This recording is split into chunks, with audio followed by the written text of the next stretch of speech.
to an nisɔndiyalen ba bɛ aw bisimila renouveau ka kunnafoni carisilaw sanfɛ renouveau FM 98.1 Bamakɔ n'a lamini na radio ɲɛlɛni segukaw fɛ yen nɔ Makɔnɛ n'a ka jama renouveau télévision sanfɛ aw minnu bɛ an sɔrɔ diɲɛ ɲɛfɛ an bɛ aw fo ka waleɲuman dɔn aw ka danaya la ka ɲɛsin groupe renouveau ka cakɛminɛnw kan bɔlɔlɔw sanfɛ aw minnu bɛ an sɔrɔ renouveau TV FM o page sanfɛ an b'a aw fo ka waleɲuman dɔn aw ka danaya la an b'a dɔn k'a fɔ sibiri o sibiri jɛmukan min n'o bɛ n'a ɲɛnamaya nin wagati kɔnɔ o ye 7 sur 7 ye ka dɔgɔkun kunnafoniw kamaru ɲɔgɔn kan k'olu bɛɛ dalasalo k'u bila kunnafonidilaw ɲɛkɔrɔ u ka se k'u hakilina di a kan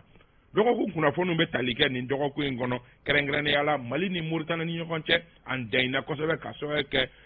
min ye furugufurugu o donna an ni ɲɔgɔn cɛ k'a kun kɛ ko maa dɔ olu ntanyana an bɛna an nɛn don an ni ɲɔgɔn cɛ munna nin wagati ni kunnafoni bɛna bɔ ka bin ani mun de kɛra tigitigi n'Ala sɔnna kunnafoni minnu bɛ kunnafonidilaw bolokɔrɔ o bɛ di aw ma n'an bɔra yen nɔ fɛn min ye embargo ye kalo in tile 9 an ye kalo 2 sɔrɔ embargo kɔnɔna la a kalo 2 kɔnɔ an bɛna a kimɛ k'a jateminɛ embargo in a ko bɛ cogo di nin ko in bɛna se ka to nin cogoya la tan wa mun kan ka kɛ walasa an ka bɔ a kɔnɔ kunnafonidilaw bɛ n'u hakilila di o kan dɔgɔkun o dɔgɔkun i bɛ taa sɔrɔ koba dɔ bɛ kɛ tuma dɔ la min bɛ kɛ mɔgɔw ɲɛkɔrɔ bɛɛ da bɛ don minnu na nanzaraw b'a fɔ ma ko bezi nin dɔgɔkun in kɔnɔ bezi kɛra ɲakɔrɔ di yɛ sama kɛ n'ale PACP o président d'honneur ye ale ko ale mana kɛ jamanakuntigi ye ko maliden fɛn o fɛn si mana san 18 sɔrɔ ko miliyɔn 1 bɛ d'i ma san o san mɔgɔ caman ye fɛn caman fɔ a la nka kunnafonidilaw bɛ n'u hakili di a kan n'o y'a sɔrɔ ko in a bɛ k'a fɔ cogo min a bɛ se ka kɛ wa walima yɛlɛko kuma don wa an bɛna an nɛn don u ni ɲɔgɔn cɛ ka se ka nin babu ninnu bɔrɔtɔ an ni ɲɔgɔn cɛ kunnafonidila maa 4 bɛ yan ka fara ne yɛrɛ kan Sori Ibrahim Diallo ka bɔ groupe renouveau la Sori i ni ɲankuma kaba an b'i fo foli diyara n ye n bɛ co-débatteur fo a diyar'u bɛɛ ye maa bɛ lamɛnni na sanga in kɔnɔ minnu bɛ k'an filɛ Mali kɔnɔ Mali kɔ kan k'u bɛɛ lajɛlen fo a diyar'u bɛɛ ye Ala ka hinɛ tabaw la amin Ala ka hinɛ silamɛsu bɛɛ lajɛlen amina yarabi Ala ka jamana basigi amin Ala ka an bɔ ni janfa in na amina yarabi Ala k'an bɛɛ sababa ma Ala k'an kafolen to amin jamana ko don an bɛ yan ayiwa Mali Konate ka bɔ Hɔrɔn TV la Mali Gini ni ɲankuma an b'a kaba an bɛ aw yɛrɛ fo a diyara ka Sori fo k'an tɔɲɔgɔn bɛɛ lajɛlen fo ka renouveau baarakɛla bɛɛ lajɛlen fo ka dugawu kɛ toujours ka se an ka cɛdenw ma minnu bɛ k'a fɔ u b'a nakana su ani tile i bɛ taa sɔrɔ an sigilen don an ka dagayɔrɔ la an dalen don an ka dagayɔrɔ la mais i bɛ taa sɔrɔ olu de b'u ɲɛna ka se ka jamana lakana ka se ka anw kɔlɔsi Ala de bɛ bɛɛ kɔlɔsi nka olu fana bɛɛ kelen k'u jɔ u jɔyɔrɔ la donc an b'a dugawu dɔn k'u ye Ala k'u lakana k'u kisi ka bɔ juguw ma minnu fatura fana ka dugawu k'u ye Ala ka hinɛ u la minnu bɛ k'a fɔ ko joginna an bɛ dugawu kɛ fana Ala ka lafiya bɔ dadu bɛɛ lajɛlen ka Mali basigi amina yarabi an bɛ an ta fara Isaka ka dugawu dɔn kɛ an ka foli ye Albaja Diko ka bɔ Kalum Info la Albaja i ni ɲankuma Isaka ba i ni sɔgɔma an b'a renouveau lamɛnnibaga n'a filɛbagaw bɛɛ lajɛlen ni sɔgɔma an b'a yarabi baro in sigira hɛrɛ la Ala ka wuli hɛrɛ la amina yarabi fana ko don Ala k'an bɛn kelen ma amina yarabi Ala ka tile yɛrɛ ami Mahamadou Kane ka bɔ radio Kileru la Alhaji Mahamadou i ni ɲankuma Sami fo min tɔɲɔgɔn bɛɛ lajɛlen fo i ye foli la n bɛ Bintu ni Mokhtar Kone fo ka lajɛbaga lamɛnbaga bɛɛ lajɛlen fo a diyar'u bɛɛ lajɛlen ayiwa Mahamadou Kane y'a fɔ Mokhtar Kone ale bolo bɛ nɛgɛ karafe la réalisation na bi min ye Bintu Napo ye ale bɛ son na radio fan fɛ Dramane Kone ale bɛ régie d'antenne na an y'a fɔ k'a fɔ n'an ka babu kun fɔlɔ o bɛna tali kɛ kosɛbɛ bɛnbaliya min ni o furugufurugu hali n'o y'a sɔrɔ mɔgɔ tɛ se k'a fɔ ko bɛnbaliya jugu don fɔlɔ furugufurugu Mali ni Mauritanie ni ɲɔgɔn cɛ ka sababu kɛ Mauritanienkaw olu ye communiqué dɔ bɔ k'a jira k'a fɔ ko olu ka maa dɔw tanyara dɔgɔkun in kɔnɔ Sori Ibrahim Diallo d'abord mun dɔnnen don kunnafoni in kan kunnafoni jumɛn bɛ e bolo ko in kan yanni an ka don a dogodogo ɲɛw la d'accord kaba k'i ka ɲininkali jaabi i ko furugufurugu Mali ani Mauritanie cɛ i b'a dɔn Mali entouré don ni jamana 7 de ye i b'a kalama furugufurugu tile kelen ma deli ka don Mali ni a dafɛ jamana si cɛ ni dɔ ta kɔfɛ depuis lawale fo bi i mana kɛlɛ ye wagati o wagati mɔgɔ dɔ de ba kɔfɛ sinon Mali ye jamana ye a n'a dafɛ jamana bɛɛ analyse kɔnɔ mais kunnafoni ye kunnafoni min bɛnale kunnafoni kan an y'a mɛn nin kunɲɔgɔn kɔnɔ k'a fɔ Mauritanie ni Mali furugufurugu b'u ni ɲɔgɔn cɛ ka sababu kɛ nin y'a siɲɛ 3 ye Mauritaniens bin bɛ ku kan fasoden dɔw ka minnu ye Mauritaniens ye ka dankari kɛ u ni la kibaruya fɔlɔ a fɔra ko dɔw bɔtɔ sugu la maa 7 ɲɔgɔn na ko dankari kɛra olu la ko olu tɛ maa wɛrɛ nɔ ye ni an ka lakana tigilamɔgɔw tɛ kunnafoni kɔnɔna na toujours filanan an y'a mɛn k'a fɔ ko bɛkan gɛnnan 2 ko olu fɛnɛ olu fagara ko mugu cira olu la ko maa tɛ ko ni binajan tɛ donc an ka sɔrɔ sugu min yɛrɛ juguyara n'a bɛɛ ye o kɛra kɔsa in na n'o y'a siɲɛ 3nan ye o ye mɔgɔ 10 ka taa se mɔgɔ 15 ma ko mugu cira olu fɛnɛ la minnu ye Mauritaniens ye Mali ani Mauritanie danfara la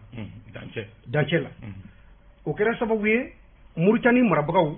u ye dusumagasi sɛbɛn ci an ka jamana marabagaw ma ka tila an ka ambassadeur min bɛ yen k'a rappeler k'a ɲininka mais nin bɛɛ bɛ ka kɛ an ka jamana kɔnɔdenw na aw ka jamana fɛ aw tɛ ka kuma mun bi donc min b'a bolo a bɔra ka ɲɛfɔli kɛ ka tila ka an ka jamana marabaga n'o ye ministère des affaires étrangères ye ka kunnafoni da o tulo kan o ye kunnafoni da premier ministre kan fo ka remonter Assimi fɛ yen nin tɛmɛnen kɔfɛ Assimi fɛnɛ a ye délégation belebele bila ka taa jumadon fɛn min ye ministre des affaires étrangères Abdoulaye Diop ka taa se ministre de l'administration territoriale et de la décentralisation porte-parole du gouvernement colonel Abdoulaye Maïga ka taa se chef d'état-major général des armées colonel Oumar Diarra a y'o olu bila ka taa kuma ni Mauritanie marabagaw ye kaba i ko furuku do mais an ka maaw taara ka jaabili min kɛ puisque u taara kuma min kan bɛnkan min kan fɔlɔ o tɛ an bolo mais an kɔni an ye min ci ka taa cikan minnu taara ka taa an y'a mɛn k'a fɔ accusation de don bisigi don mais Mauritanie ni u dalen b'a la k'a fɔ ko maa minnu fagalen don nin n'u u dalila b'u bolo u k'a ɲɛ an ma parce que mɔgɔ dɔ de bɛ ka nin ko bɛɛ lajɛlen ayiwa an bɛna don o kɔnɔ Maliki kunnafoni wɛrɛw b'e bolo ka fara a kan bon Kaba comme Sori y'a fɔ cogo min na n tɛna don Sori ka daminɛ ni laban na k'a fɔ toujours on rejette la faute à quelqu'un d'autre tant que ni enquête ma ban an tɛ se k'a fɔ ko karisa nɔ don comme bi bi na an bɛ k'a fɔ Mali fɛnɛ o la Mauritaniens fɛnɛ y'o fili olu ye bolo ɲɛsin mɔgɔ dɔw ma olu ye ɲɛsin Mali ma toujours i bɛ taa sɔrɔ victime b'a fɔ ko karisa de don mais i bɛ taa sɔrɔ enquête de b'a yira k'a fɔ karisa tɛ ka karisa ka yira k'a fɔ karisa ye innocent ye k'a fɔ k'a nɔ t'a la donc o de kosɔn an ka marabolo ɲɛmaaw y'a yira k'a fɔ k'u ka commission dɔ sigi commission d'enquête min sigi Mauritanie ka mɔgɔw bɛ k'a la anw fana ka mɔgɔw bɛ k'a la ka se ka ko ɲɛɲini k'a dɔn nka n bɛ mun fara Sori ta kan o de ye k'a fɔ i bɛ taa sɔrɔ o siɲɛ fɔlɔ kɛra filanan kelen Mauritanie yɛrɛ y'a ka ministre des affaires étrangères k'o bila ka na anw fɛ yan o kɔfɛ u nalen anw fɛ yan u n'an ka maaw sigira ka kuma fɔn yɛrɛ ko k'a fɔ ko enquête dayɛlɛn no ka se ka ko ɲɛɲini ka kunkun n'a cɛncɛn dɔn nka a ko in kelen l'autre jour o kelen k'an ka ambassadeur yɛrɛ convoqué o convoqueli sen fɛ u y'a yira k'a fɔ ko u bɛ k'an ka jamana ɲɛmaaw wele k'u tigɛ réponse di u ye mun fɔ en même temps u y'an ka jamana ɲɛmɔgɔw surtout k'an ka sɔrɔsiw accusé k'u ye crime de kɛ parce que u y'a bila entre guillemets k'a fɔ ko an ka maaw ye crime kɛ donc c'est une accusation très grave donc fɛn mun don a man ka bila tan kan ka ɲɛɲini k'a dɔn surtout bibi na comme Sori y'a fɔ cogo min na Mali ni Burkina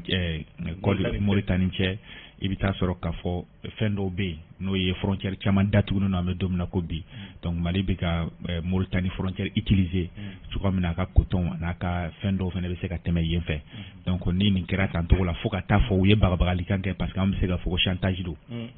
parce que u ka kuma na k'a fɔ ko n'a sera niveau dɔ la ko n'an ka maaw ma réagi olu fana b'u ka frontière datugu c'est comme chantage don en quelque sorte donc n'a y'a sɔrɔ an ka maaw ye délégation bila ka taga jusqu'à ce que service de renseignement ɲɛma fana taara ka taga i b'a sɔrɔ k'a fɔ ko den tɛ parce que ni service de renseignement wulila yɔrɔ o yɔrɔ parce que service de renseignement rattaché le président na c'est la sécurité d'État c'est-à-dire a bɛ jamana yɛrɛ ka lakana a b'o de fɔ donc n'o impliqué len don ko o ko la i bɛ taa sɔrɔ o tɛ ko dennin ye donc je crois que délégation in bɛ segin ce soir n'o seginna waati min na ni kibaruya ye mun ye je crois que o tɔn bɛ sɔn ka da maliyɛnw tulo kan mais an bɛ yɔrɔ min na komi sisan Mauritanie kɔni ye jalakili kɛ nka ɲɛmɔgɔw ko k'a fɔ jalakili fana binkali don nka ko enquête ka dayɛlɛn ka cogo min na ka se ka kunkun n'a ɲɛɲɛ dɔn ka bɔ ɲɔgɔn na. Albaja Mauritaniens y'u ka coupable sɔrɔ ka ban. Mauritaniens y'u ka coupable sɔrɔ. Bon, moi je pense qu'en diplomatie c'est trop facile d'accuser l'agence sans avoir les preuves nécessaires parce que n'i y'a fɔra ko enquête ka dayɛlɛ Mauritaniens ka don o équipe kɔnɔna la Maliens ka don a kɔnɔ ça veut dire que preuve jɔnjɔn t'u bolo k'a fɔ k'anw de don an n'u ka ɲɛmɔgɔw fana ko k'anw tɛ n'i ye Mali yɛrɛ jateminɛ wagati in na lakanabaliya ɲɔɲalen don kosɛbɛ maliyɛnw bɛ ka sa yɔrɔ a tɛ diya Mali autorités ye maliyɛnw yɛrɛ ka faga olu bɛ sala jɔnniw fɛ bɛɛ b'o dɔn donc mɔgɔw ninnu mun fɔra mun kɛra kɔsan na mɔgɔ 15 minnu ko kɔsannin na ko banbagacɛ wale taara ka ɲɛsin olu ma maliyɛnw don wa maliyɛnw tɛ wa a laɲini ye jumɛn ye an tila kuma kɔnɔna la an bɛna don bɛɛ de kɔnɔ mais n'a ma ɲɛ ko maliyɛnw yɛrɛ bɛ ka faga cogo dɔ la Mali kɔnɔ ni o turu tɛ ka da sɔrɔdasiw kɛbaga wɛrɛw b'olu la bon ninnu Mauritaniens fana sigilen bɛ anw ka yɔrɔ de la c'est vrai c'est à la frontière Mali Mauritanie mais u bɛ Mali dugukolo de kan donc a bɛ fɔ u ka lakana bɛ Mali de bolo donc ni a fɔra ko a bɛnbagaci wale taara se f'olu fana ma ne hakili a bɛ lajɛ ji ɲɛma jɔlen de la mais o ka fisa dɔrɔn ne bolo tun k'a fɔ k'u ka mɔgɔw sara Mali dugukolo kan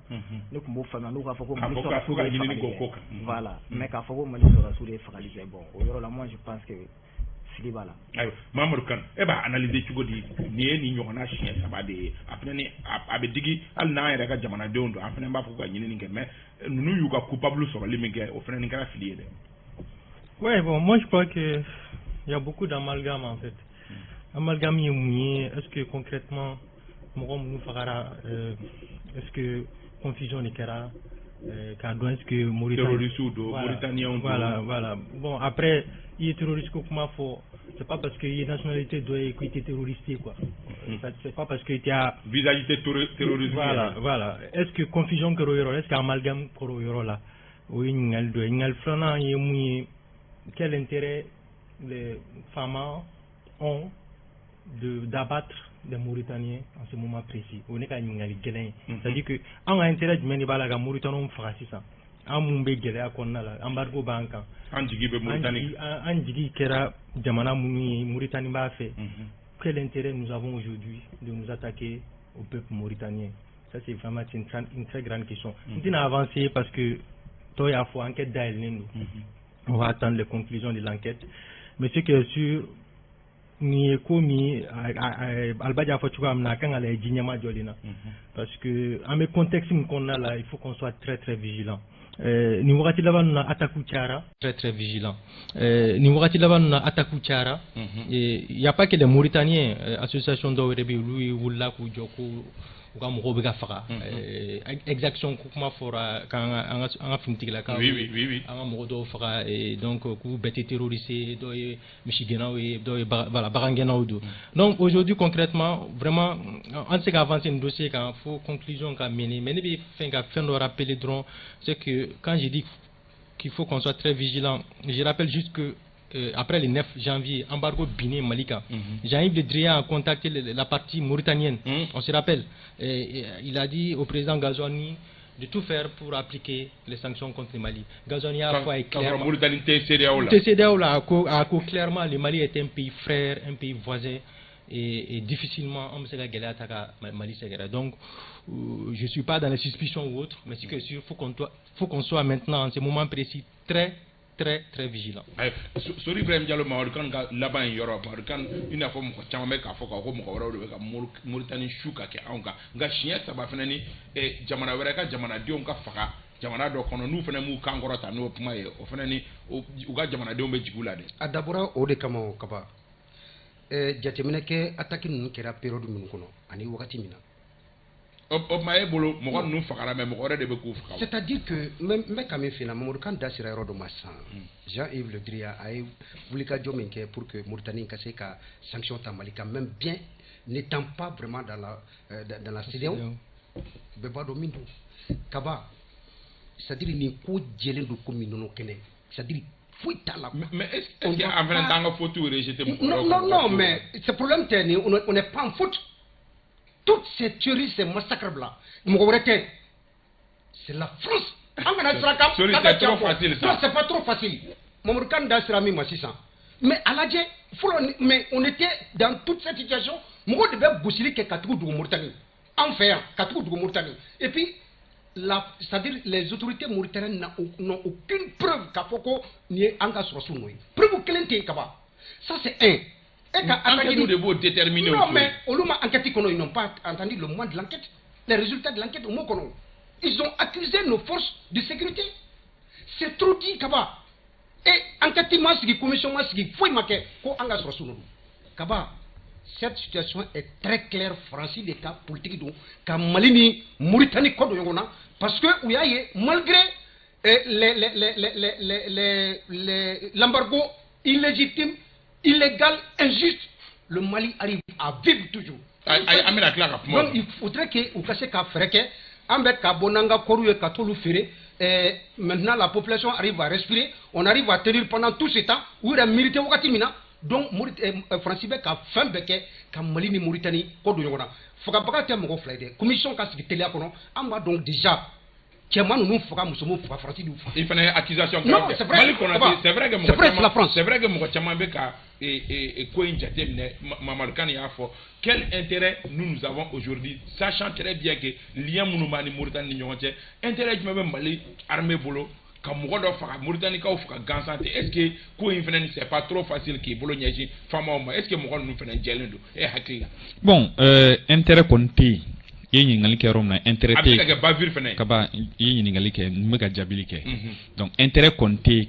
ko Malika sorosuka wuli Mauritanie o kama o intérêt te ambe domina ko bi parce que Malika intérêt do be Mauritanie no frontière ko no port ko Malika mu utiliser mais là où je ne suis pas d'accord au de tout le temps pointer du doigt quelqu'un d'autre. Nous-mêmes, on est quand ka wuli ka joju meke chuga mina mawere kana no okonasu ke anu jamana wara nyongo chela. On a dit quand il y a faka kumana ko le président a dit que non, le Mali est un pays frère. Et si le même pays accepte encore ka somore ka fait cela veut dire ka mun foyer ama fo mun ko muzabizabina. Ça dit là hula wala haula ate en fait. Au Krobaira il n'est pas sincère avec le peuple malien. Donc, à Moufo, Jean-Yves Le Drian Kafoko, Mali, pays ami et frère, cela veut dire qu'il n'est pas sincère. Sinon, s'il est sincère, même ni Francis ou Laka, ou Lika Djawareko Kofe, il n'allait jamais s'attaquer au Mali. Donc, cela veut dire tout simplement, ni à Oula Koujo, comme Bibi n'a n'était qu'à faux, Mauritanie Moufo, ou Etien, ou Mali Fene Moufo, ou Etien, enquête de bas déterminé Kaira Kafo, John Jorbala, John Jalaki de Kaira, ko Karsado, no dona domina, ou dona ma somi sur Oka, son bi, sorite se Kafo, ko Karsaye, accusation ke. Et fene katlaka accusation ngotun ka maure jalaki ka so prévouté et fene. Cela veut dire tout simplement et tara fando fait parce que oye nindi moy ye fando ta fene nindi moy nga ne ibe tien no fait ita son don ka accusation ma tuwa mena ikana son ka maure accusé tant que ni prévu jonjo te bulo bibina Mali problème donné de ça nous avons comme problème au Mali qui est thème sur terre, c'est la France.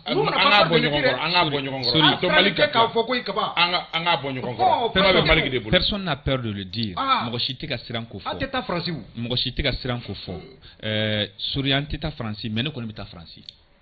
Ne bita France wa al conseil na tara France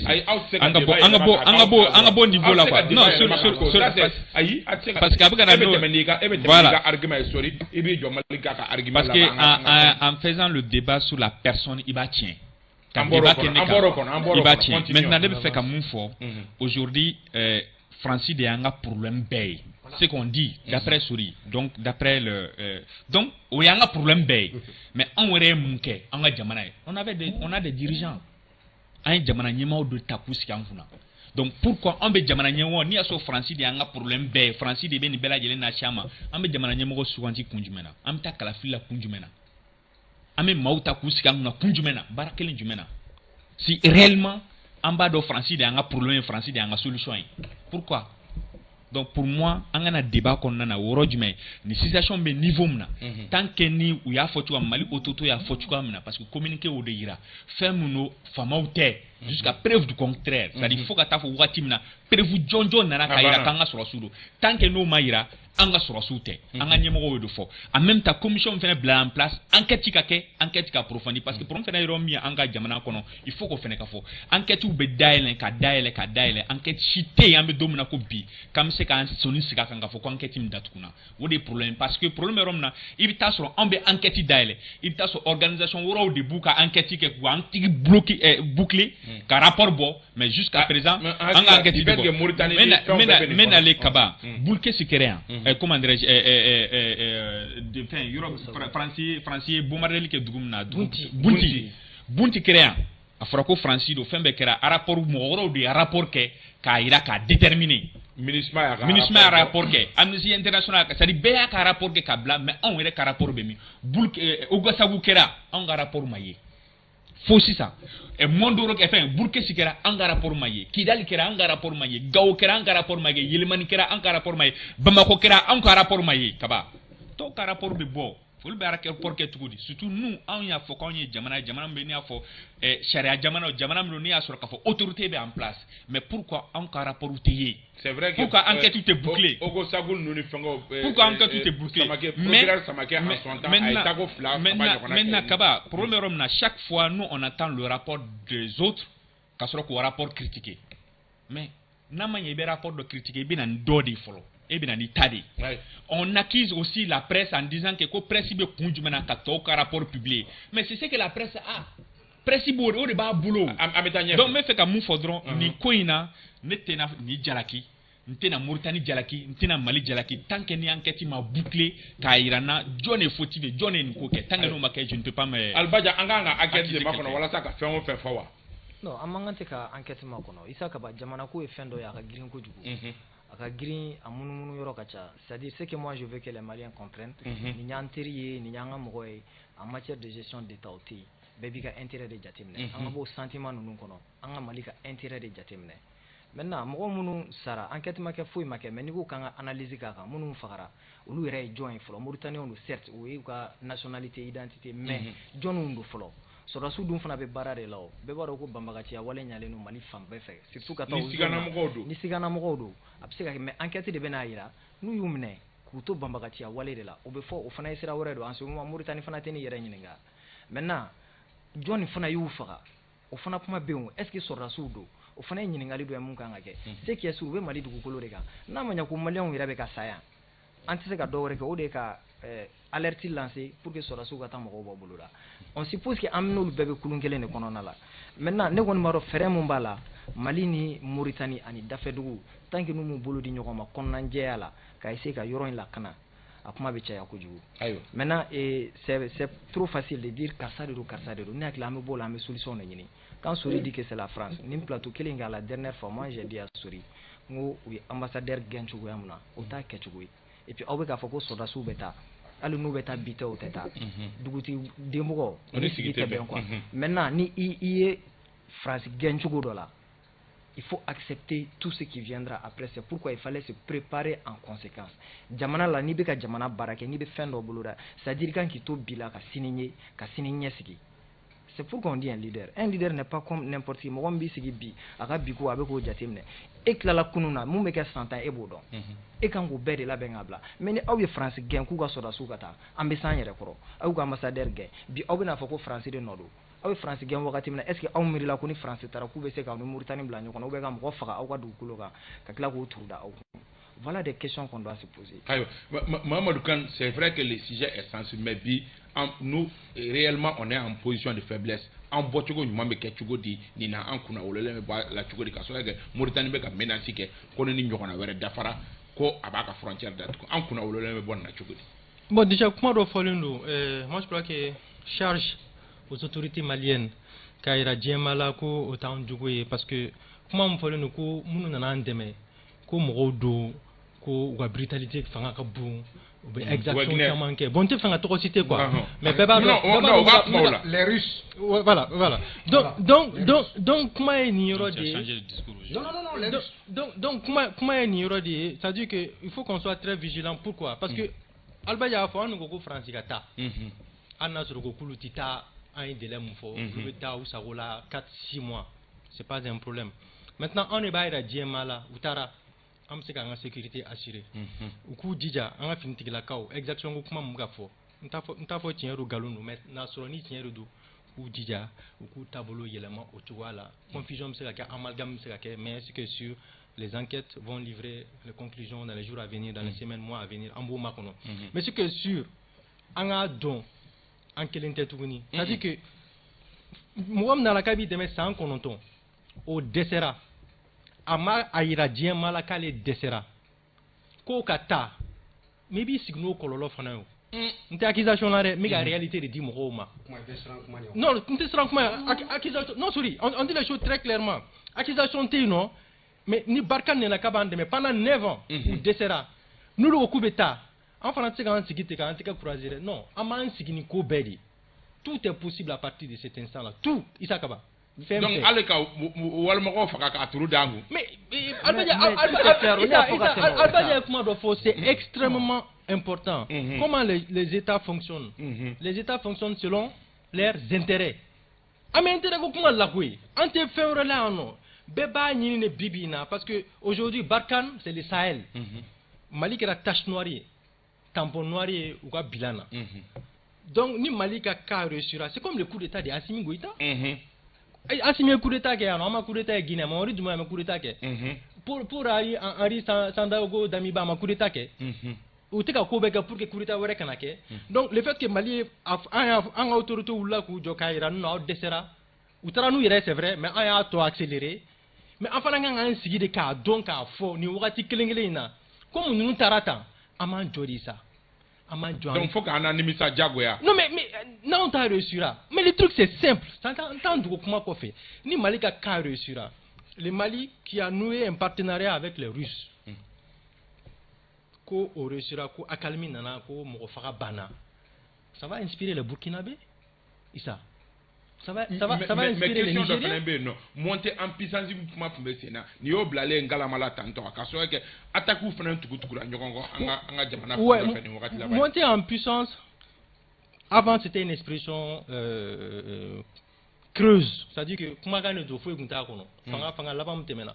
tout à est monté en puissance mais cette fois-ci concrètement a monté en puissance mais dernier attaque nous me douter donner oui mais nous beaucoup de fois quoi c'est-à-dire que enquête de Beke nere fenchaman soro kayira ko munu fagara c'est pas des terroristes munu fagara ces derniers temps information chaman bina ko c'est pas des terroristes c'est des civils lui il ba chamandon et Michigan ou donundo donc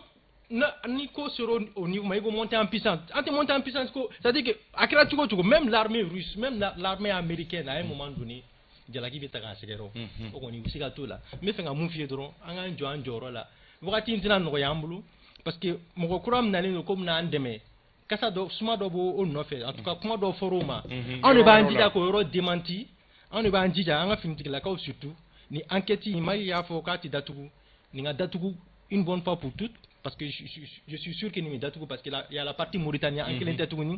et puis à rapport quand les États sortent les rapports aussi crédibilité du même là moi je crois que les rapports indépendants sont plus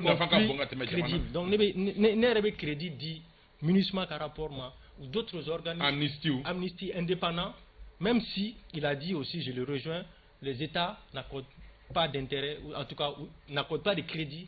à ces conclusions-là. Au Mali droit,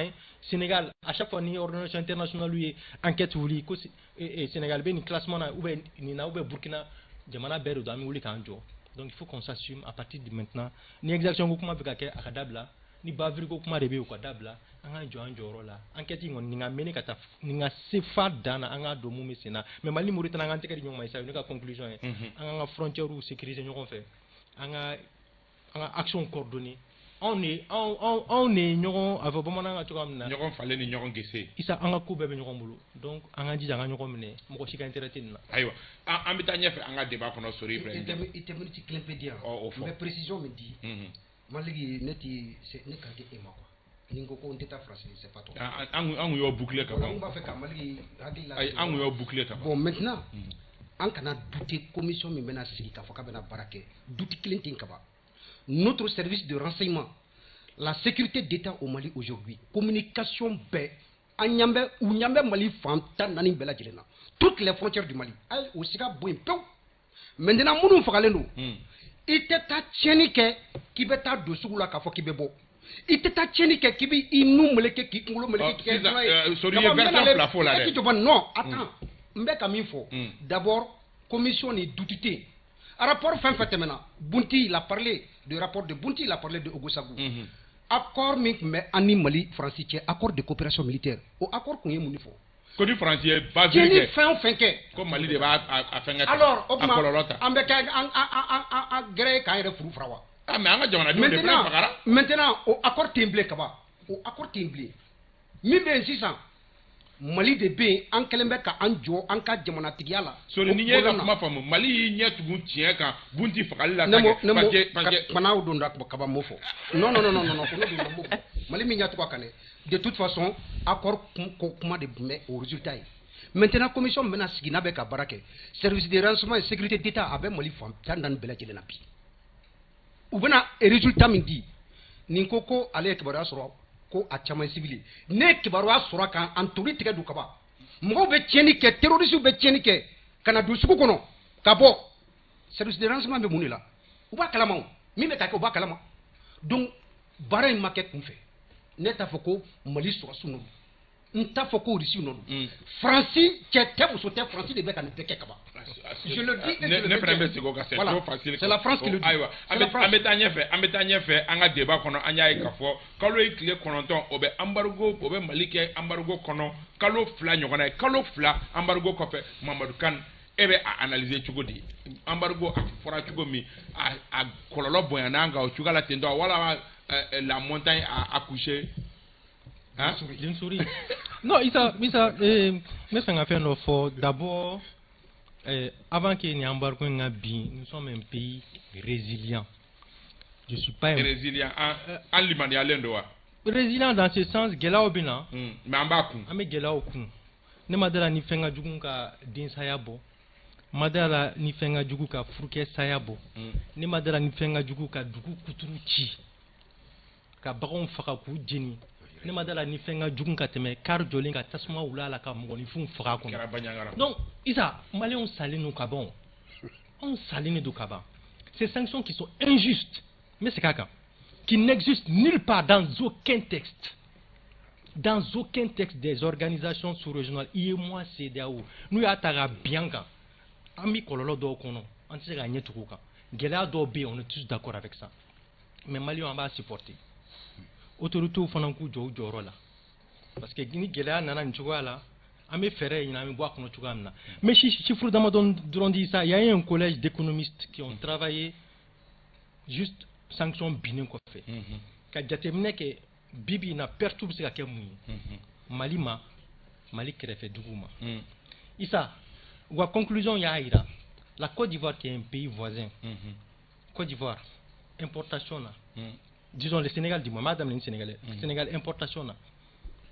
1300 milliards par jour. 1300 de pertes.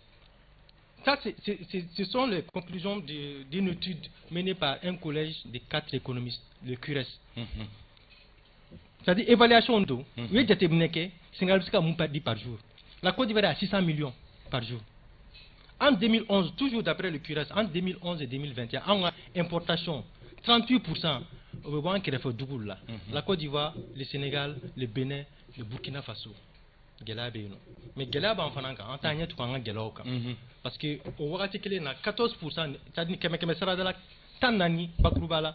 Angambina Mounumebo, au Betani Jamana Kelunela. Donc quotidiennement au Gelab et Kanka. Les recettes douanières, ils sont Gelab Babino. En tout cas, je crois qu'on est à 30% aujourd'hui. Oui, Gelab. Ni le secteur de la construction, BTP. Ni BTP.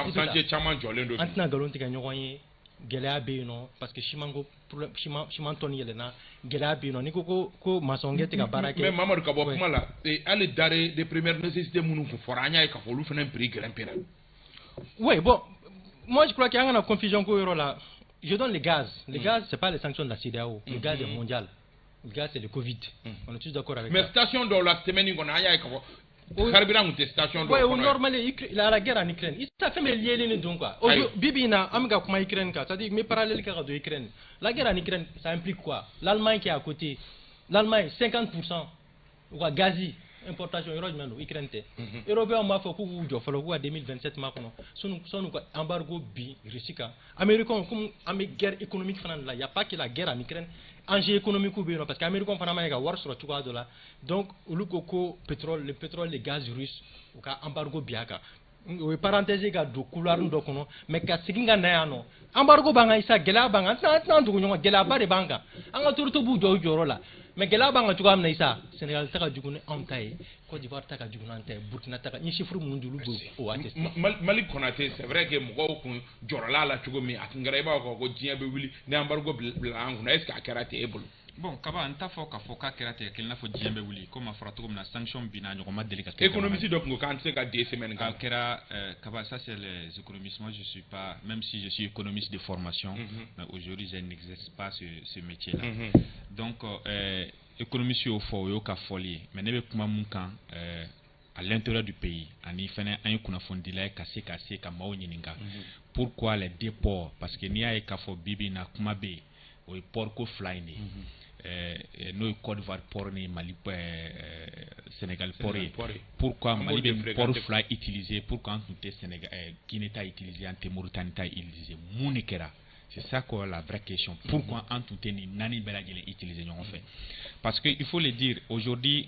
Sénégal oui comme Macky Sall a fait comme la 60% peut-être que quand il sur la chiffre là faut 1000 et quelques par jour 1000 milliards et quelques par jour c'est pas mes chiffres c'est les chiffres du CURES qui sont vérifiables le CURES a évalué à 1 milliard 300 millions par jour. Non, oui, il y a, voilà, tu as dit 1 milliard, non, tu avais dit 1000 milliards. Tu avais dit 1000 milliards. Non, il avait dit 1000 milliards. Non,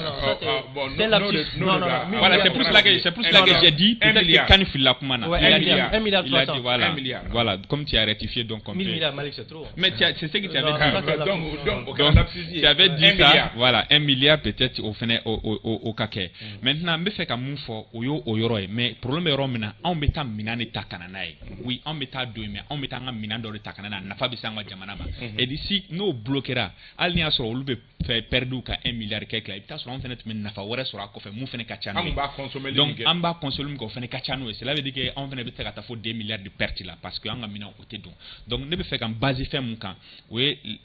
des ports flammes foranantes m'ont utilisé. Pourquoi des ports flammes utilisés? Parce que en fait, les transports kata ɲiningali kɛ kata commerçant les transporteurs surtout pourquoi ou basé le ni port flacan et non les deux autres ou ka fɔ la gɛlɛyaw de bɛ yen olu bɛ mun sɔrɔ Dakar ta la u bɛ mun sɔrɔ Côte d'Ivoire ta la u t'o sɔrɔ La Guinée ta la u t'o sɔrɔ Mauritanie ta la en même temps Mauritanie ni Mali cɛ gɛlɛya mun bɛ yen o sababu la o de kosɔn u tɛ yen ta parce que problème n'i ko transport i ko sira n'i ko transport i ko sécurité sira kan bɛɛ lajɛlen b'a dɔn dɔw yɛrɛ hali an ma sɔn ka don o la o débat fɔlɔ la an ka banbagaci walo u bɛ taa fan caman min na jamana fila min kɔnɔ n'a bunna o jamana fila dɔnnen don donc rapport y'o yira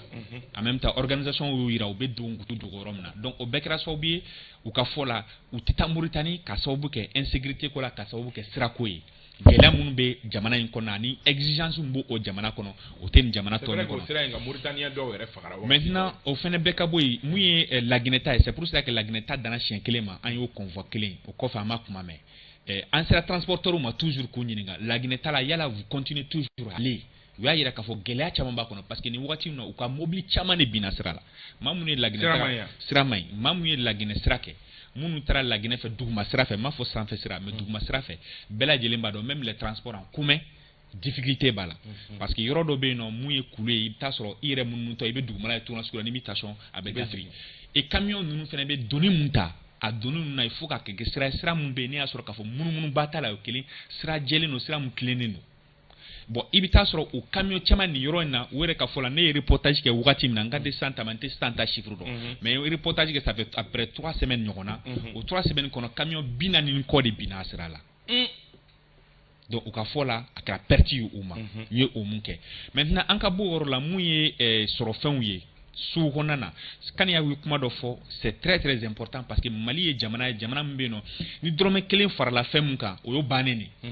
foyi t'a to n'o bɛ jigin bilen hali ni nɔgɔya kɛra i b'a ye o bɛ taa place la buru y'o sababu ye an bɛ se ka taa boisson na 2002 kan 2002 mais boisson toro a ma jigin bilen Mali y'o jamana ye maliyɛnw b'o o gɛlɛya kun malgré donc an bɛ se k'a fɔ malgré la sanction maliyɛnw bɛ ka gɛlɛya kun parce que hali o sugu kelen kɔnɔ n'i ye ɲininkali kɛ i bɛ taa sɔrɔ musow bɛ kule u bɛ damakasi fɛn bɛɛ lajɛlen kɛ mais u ka kuma laban ye fɛn jumɛn ye gɛlɛya min b'an kan an b'a kun cogo min na Mali ka se ka bɔ nin situation na k'a fɔ ko sanction binnen filɛ nin ye ko Mali tɛ ka kule ko jamana wɛrɛw bɛ ka kule moi je dirais le contraire le peuple malien au bras caché de Ounia là. Parce que Bibi n'a pas dit le contraire. Oui, comme à Fora Mokochamba, Bibi na Mali là, que ça va, que les autres pays, on les bega couler. Je dirais tout simplement au contraire. Orgueil de bega ambalika couler. Oui, bon, non, n'est pas orgueil, parce que on est engagé moko ya ndike là. Nous y fait mon gelea. Au blé et nous en Europe b'a faut qu'on est un peu passif ambe to ni femme fait que bébé ama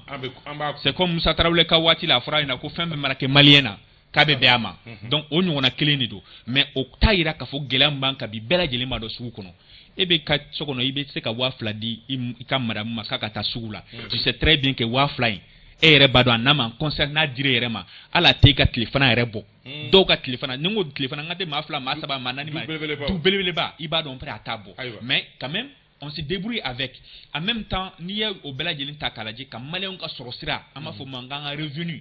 maliyɛn ta kɛmɛ kɛmɛ sara la mɔgɔ joli de bɛ yen o ka revenu ko bɛ an bɛ se k'a fɔ k'a évaluer ka taa 20,000 na par mois i bɛ taa sɔrɔ a ka dɔgɔn o ye sɔrɔ sira ta fanfɛla ye donc mais fɛn minnu bɛ yen sisan o de ye autorité ko ko y a un plan de riposte mais jusqu'à présent on n'arrive pas à avoir ce plan de riposte.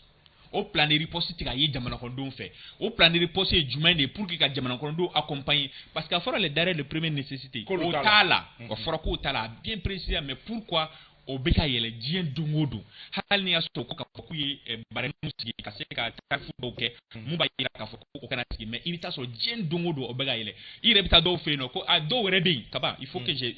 précise ça reportage senfɛ i bɛ taa magasin dɔw la i b'u ɲininka u b'a fɔ anw tun bɛ nin feere kɔrɔlen misaliya la sukaro anw tun bɛ sukaro feere kɔrɔlen nin da la jamana ɲɛmɔgɔ y'a jira k'an ka feere nin da la donc anw y'an sen bɔ sukaro feere la donc o ye commerçant dɔw ta ye olu yɛrɛ u tɛ se k'a feere sɔngɔ min na olu ko k'u y'u sen bɔ a la donc o bɛɛ ye gɛlɛya ye mun ye ka se jamana kɔnɔdenw ma. Maintenant, je pense qu'aujourd'hui, le gouvernement doit tout faire pour vraiment. Albadia Fora Kumakonana, ni be révolution, qu'il y ait une révolution préparée. Ça se prépare. La gouvernance, c'est pas mais aujourd'hui là. Mais la gouvernance, c'est de prévoir. Donc, c'est qu'à Bela Gelina, Albadia, c'est vrai que Gelea, mais Mali, on veut qu'au Mounio Akan. Est-ce qu'il y a une mission à continuer c'est pourquoi il faut avoir peur du Malien. Malien me munu kuma de la fabrique ɲɛna ko jitɔ do mais n'u wulila don min na dɔrɔn u b'a bɛɛ tiɲɛ kuma bɛɛ ban c'est ça le danger effectivement mɔgɔw bɛ ka nin mun fɔ ko embargo kɛra an filɛ nin kalo 2 la mun kɛra c'est pas ça a ma fɔ ko ni embargo kɛra k'an bɛ sa o a fɔra de ko gɛlɛya bɛ kan kan effectivement an dun b'a gɛlɛya kɔnɔ ça c'est indéniable bɛɛ da bɛnna kan n'u ye kumaw fɔ quoi donc ne tɛna temps perdu maintenant ne bɛ taga ni yɔrɔ min dɔrɔn pour montrer que gɛlɛya b'an kan les agences de transport olu bɛ cogo di bi u bɛ ka balo cogo di compagnie de transport olu bɛ ka balo cogo di bi c'est une question qu'on doit se poser minnu bɛ mobiliw ta ka na mobiliw feere ni port embargo binna ka sɔrɔ ka mobili bɛ port la il faut se mettre à la place de ces gens misaliya la n tɛna mɔgɔ tɔgɔ ta mais n bɛ Isa Kaba yɛrɛ tɔgɔ ta embargo datugura don min na i ka mobili nana ka bɔ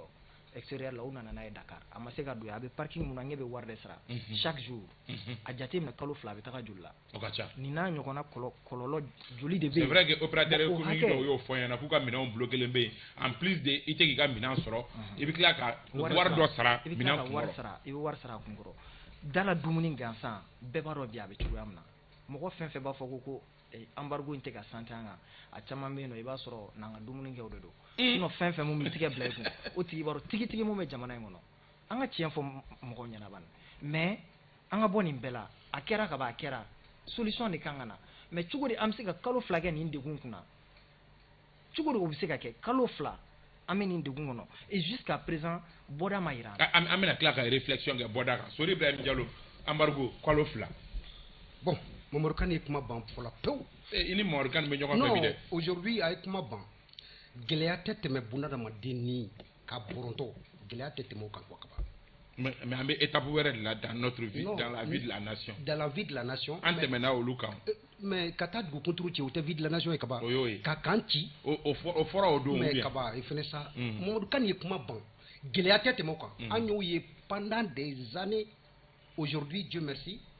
n'eût été récemment l'attaque de Mondoro Kaba en conformant ni madé c'est pour vous dire tout simplement que sanction ni dɛ an b'a kɔnɔ bɛɛ lajɛlen b'a dɔn pas plus tard que hier tout près n tun bɛ ka téléjournal suivre j'ai pleuré à chaudes larmes Kaba mɔgɔw de bɔra Sénégal u sen na kilomètre ba kelen ni kɔ kana Mali jukɔrɔma dun Sénégalais musow b'a la tile 26 ka taamaw senna ka bɔ Sénégal kana Mali la ka sababu kɛ min bɛ yen degun min talen bɛ ka ɲɛsin an ma ne ma se ka ɲɛji minɛ quoi olu ye Sénégalais ye dɛ an minnu bɛ Mali kɔnɔ an k'an ka mun kɛ minnu bɛ Kayi kunu wa minnu tun bɛ Kayi kunu u bɛ don Bamakɔ yan kilo 600 ni kɔ tile damadɔ kɔnɔ ka sababu kɛ min bɛ an kan bɛɛ b'a dɔn janfa don a ma kɛ bonya kɔnɔ hali dɔɔni ni n ko Mamadu Kane ye kuma ban degun da ye bunadamaden ni bɔntɔli ye dugu ni kan o bɛɛ kɛra an na an ɲa kun aujourd'hui Dieu merci an bɛ se k'a fɔ embargo yɛrɛ kɛra sababu ye mɔgɔ faga jugu minnu bɛ yen dugu ci jugu minnu bɛ yen binkani jugu minnu bɛ yen kaba belebele ka bɔ nin na embargo wa kana siga la embargo n'o bɛ ɲɔgɔn mais ko an ko de ko Faransi ka taga o de ni kɔlɔlɔ bɛ lase ma hali ko embargo ye CEDEAO de don wa hali ko embargo ye UEMOA de don wa c'est Macron qui a tiré tout ça non mais France a un problème ye kabaw il y a pas de terroristes au Mali il y a pas de djihadistes au Mali il n'y a que la France depuis France ka taga et récemment an ye min ye kaba basigi bɛ kana a fɔra ko an tɛ se ka tɛsit diɲɛ bɛɛ kun welelen bɛ tɛsit kama an taara ka t'o bunte k'o kɛ Mali dɔ ye kaba aw bɛ mun wɛrɛ ɲini sa an ka sabali embargo in min jɛlen don kaba min jɛlen don an bɛ ka kun parlons de la crise kaba parlons de la crise Nigeria bɛ pétrole bɔ pétrole tɛ Nigeria bi an tɛ ka boli an tɛ ka essence ta fɛn na problème bɛ Nigeria bi nin bɛɛ ni embargo kɔlɔlɔw de an kan mɛ min f'i na an kana ɲina gɛlɛya minnu bɛ bi kaba nin gɛlɛyaw an diginen bɛ nin na ne ɲan tɛ k'a fɔ ko fɛn bɔra an ka gɛlɛyaw la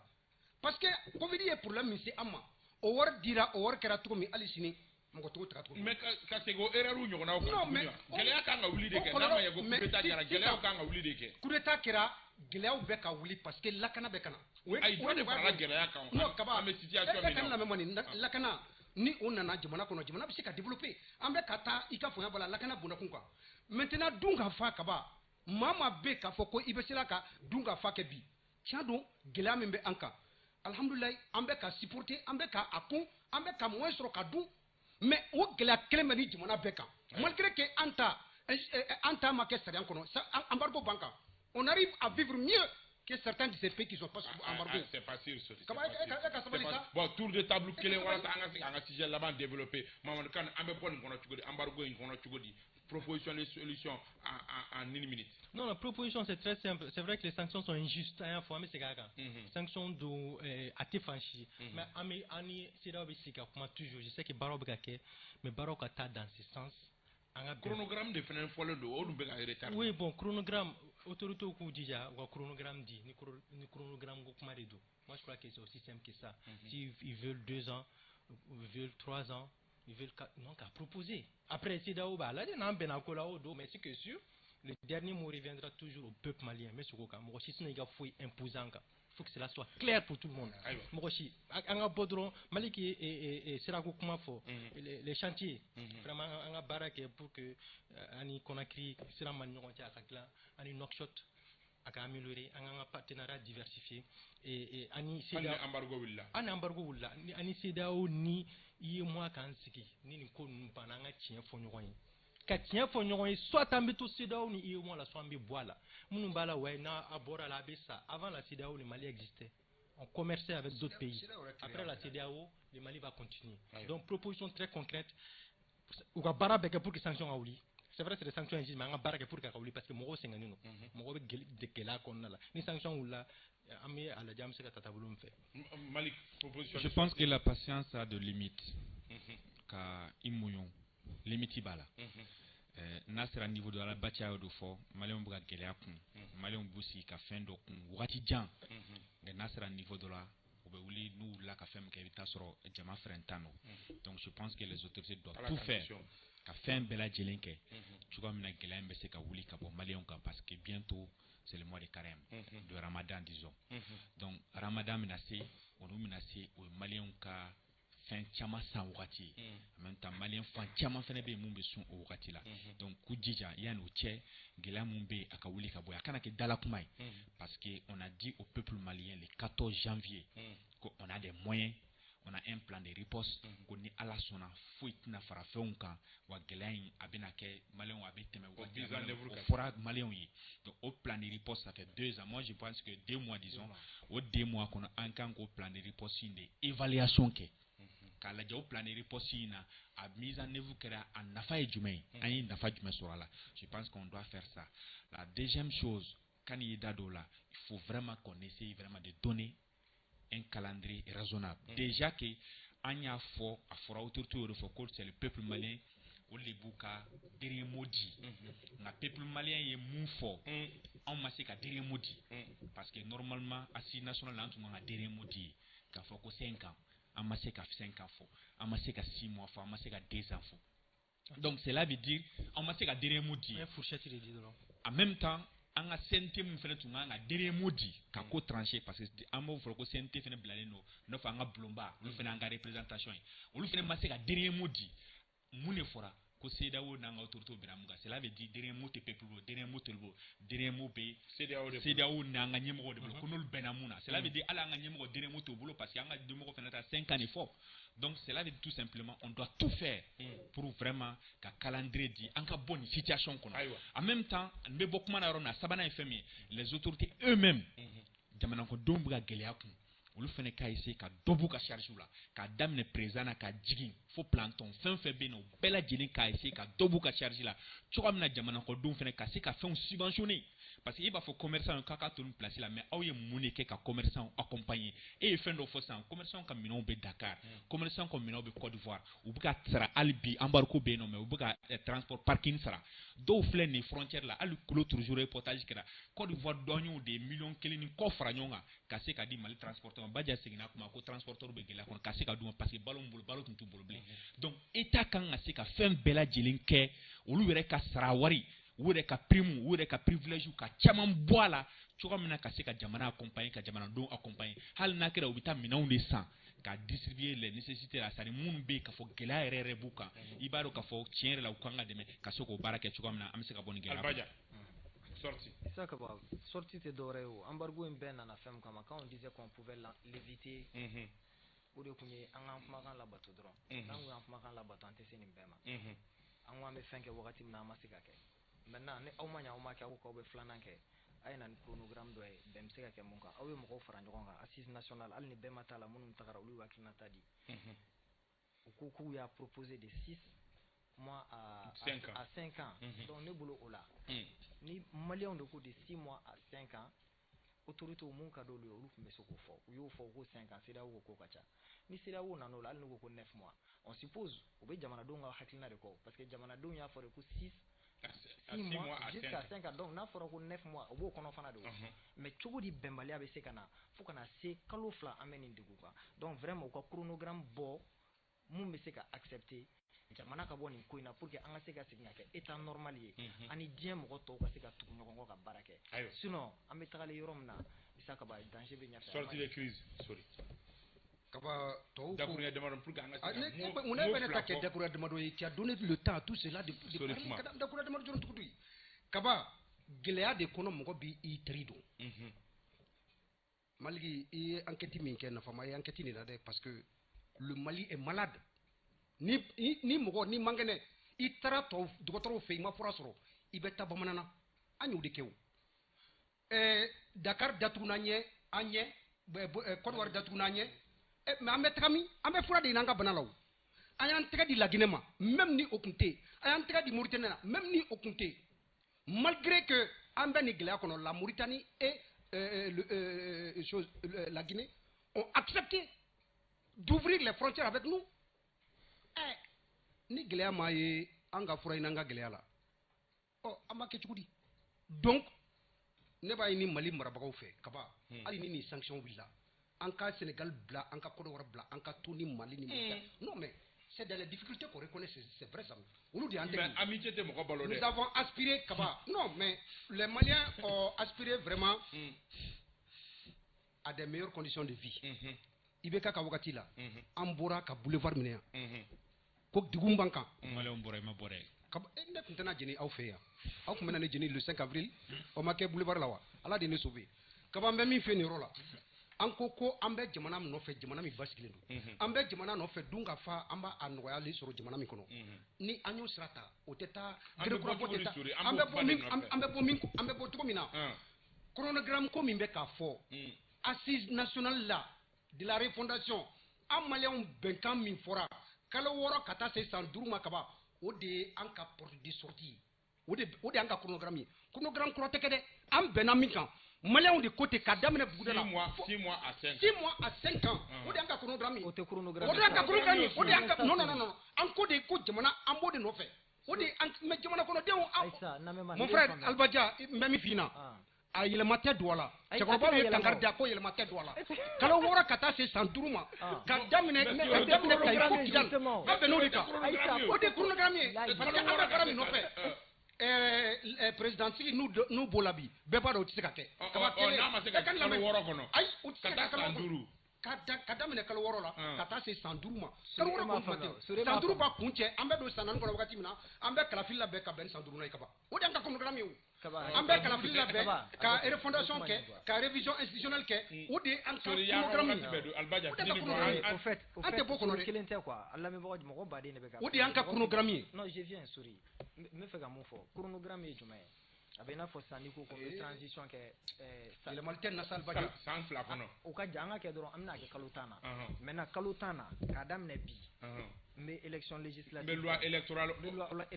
falen ka révision constitutionnelle kɛ kalo wɛrɛ n bɛ nin kɛ o de ye chronogramme ye k'a bɛɛ déterminer ka bɛn kalo 10 ma o ye chronogramme ye sur 10 mois maintenant kalo 6 n'i y'o fana ta n bɛ nin kɛ kalo 1 kalo 2 kalo 3 o ye chronogramme ye c'est important a ye min fɔ o de chronogramme ye c'est important mais maintenant o baara in bɛ kɛ san 5 de kɔnɔ mɔgɔw ko fɛ ka faw de kɔnɔ o de y'an ka chronogramme ye k'a daminɛ 6 mois la ka taga fo 5 ans na maintenant qu'est-ce que les autorités ont proposé olu ye chronogramme kelen de kɛ o chronogramme kelen ça c'est sur 5 ans voilà pourquoi furugufurugu wulila o a fɔra maintenant a ye chronogramme wɛrɛ kɛ qui est acceptable pourquoi ne pas faire un chronogramme sur 12 mois ou bien sur 16 mois ɲininkali bɛ o yɔrɔ de la chronogramme y'o de rapidement dakuruɲɛ kelen yɛrɛsama kɛ o k'a bɛ 1 million di maliyɛn fɛn fɛn si mana ta tan ni segin ka taa rapidement je voulais pas ka kuma nin fɛn kan parce que fɛn min don il a fait exprès pour se faire voir en même temps mais moi je l'ai pris au téléphone il dit qu'il est au sérieux Kaba pour se faire voir pour que mɔgɔw ka kuma kan parce que o de ɲɔɲɔ de an ka jamana kɔnɔ Vézia n'i ye fɛn fɔ fɛn mun na n'i y'a sɔrɔ mɔgɔw yɛrɛ b'a dɔn tiɲɛ na a tɛ kɛ pour que mɔgɔw ka se k'i lakodɔn donc raison pour laquelle ne tun tɛ fɛ ka kuma mais n bɛ fɛ ka mun fɔ a ye 1 million mun fɔ nin an ka budget national ye jumɛn 2000 milliards et quelques n'a cayara 2500 milliards mais ale ye mun fɔ maliyɛn mɔgɔ sera san 18 ma anw fɛ an ka kɛ dɔrɔn mun kan ka taa voter a fɔra ko maa 1,8 million dɔɔni o 1,8 million dɔɔni n'i y'a multiplier par 1 million par an o bɛ t'i jɔ miliyari ba 8 non milliard ba kɛmɛ milliard tɛ fɔlɔ oui de don milliard de don non million tɛ sa milliard de don parce que 2000 milliards non 8000 milliards a bɛ t'i jɔ fo 8000 milliards c'est comme anw ka budget n'o y'an ka kɛsi yɛrɛ an ka jamana yɛrɛ nafolo o sigiyɔrɔma 4 ɲɔgɔn na donc c'est pas réaliste Mamadou Kane est-ce que c'est réaliste non bon ou bien comédie do il n'a pas Maliki bɛ k'a fɛ ouais il était mal inspiré quoi mais n tɛ jigin a la hadamaden don mais a ko ni yurugu kɛlɛla ko ni dunkojugu kɛlɛla ko ni caisse noire bɔra yen nɔ ko a bɛ se ka kɛ ouais mais lui n'a pas besoin de donner 1 million à chaque jeune. Un jeune aujourd'hui au Mali, Malik soutient combien de personnes dans sa famille? Au moins 10 personnes. Mais millions qu'il était dans non, un emploi créé avec cet argent-là. Et puis avoir une fois, c'est irréaliste. Allez vous mobiliser Tchokodi. Je sais qu'il a beaucoup de partenaires. Et puis ma fofana parce qu'il y a un cours sur Chamanjo de Manan Konala. Ça c'est vrai. A fil là, comment là? Vraiment, il y a femme à tirer quoi. Albadia. Oui, bon, moi, c'est-à-dire, Ali Nabiken nita a Kawati ou Follow. Moi, il y a fana nita Kawati.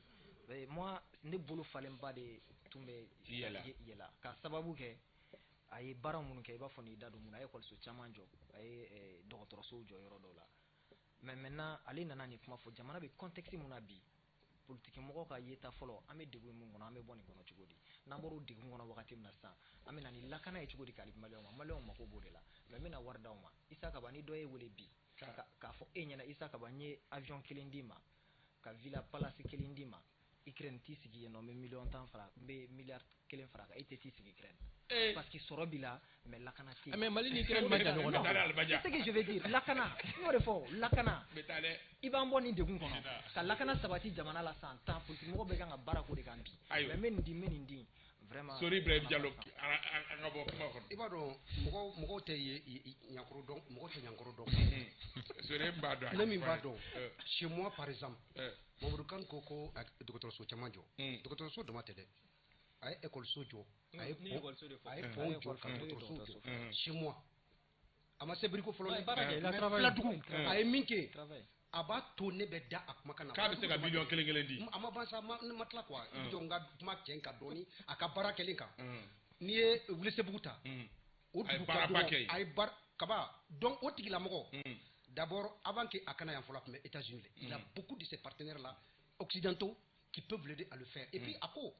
mais est-ce que million kelen dili yɛrɛ c'est inspiré non mais ka wari ta ka di mɔgɔw ma a bɛ se k'a kɛ o parce que problème bɛ yɔrɔ min na ayi ka wari ta ka di mɔgɔw ma a yɛrɛ ɲinɛnen bɛ vérificateur ka rapport ninnu dalen ko yan combien de dizaines de milliards ayi ala wari ka kɛ Mali kun yɛrɛ ni wari ɲɔgɔnna bɛ États-Unis kun mais est-ce que États-Unis b'o ta k'a di mɔgɔw ma à travers ses partenaires à travers ses propres relations je ne doute pas un seul instant parce que a ye min kɛ déjà a bɛ ka min kɛ c'est largement suffisant pour ça ayiwa Sori Ibrahim Diallo an bɛ i fo ka hakililajigɛ k'a fɔ Bintu Nafo ale bolo bɛ nɛgɛ kɛrɛfɛ la arajo fan fɛ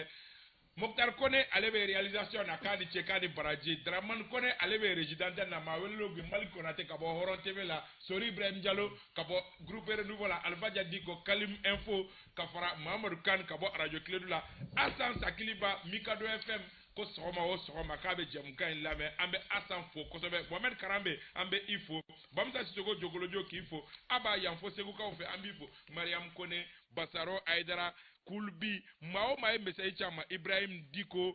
Dudu an bɛ bɛɛ lajɛlen fo Kader an bɛ Kalilu Traoré Yanfo Kanajigila an bɛ foli d'u ma Yusuf Kulubali radio Rampar a fana ko a bɛ foli di aw bɛɛ lajɛlen ma Alimami Sangata Bamusa Sisoko Jogolojo an bɛ i fo n ye Mariam Kone fɔ dɛ an bɛ bɛɛ lajɛlen fo aw k'an bɛɛ dɔgɔkun wɛrɛ ni jɛmukan kelen kɛnɛ kan wasalam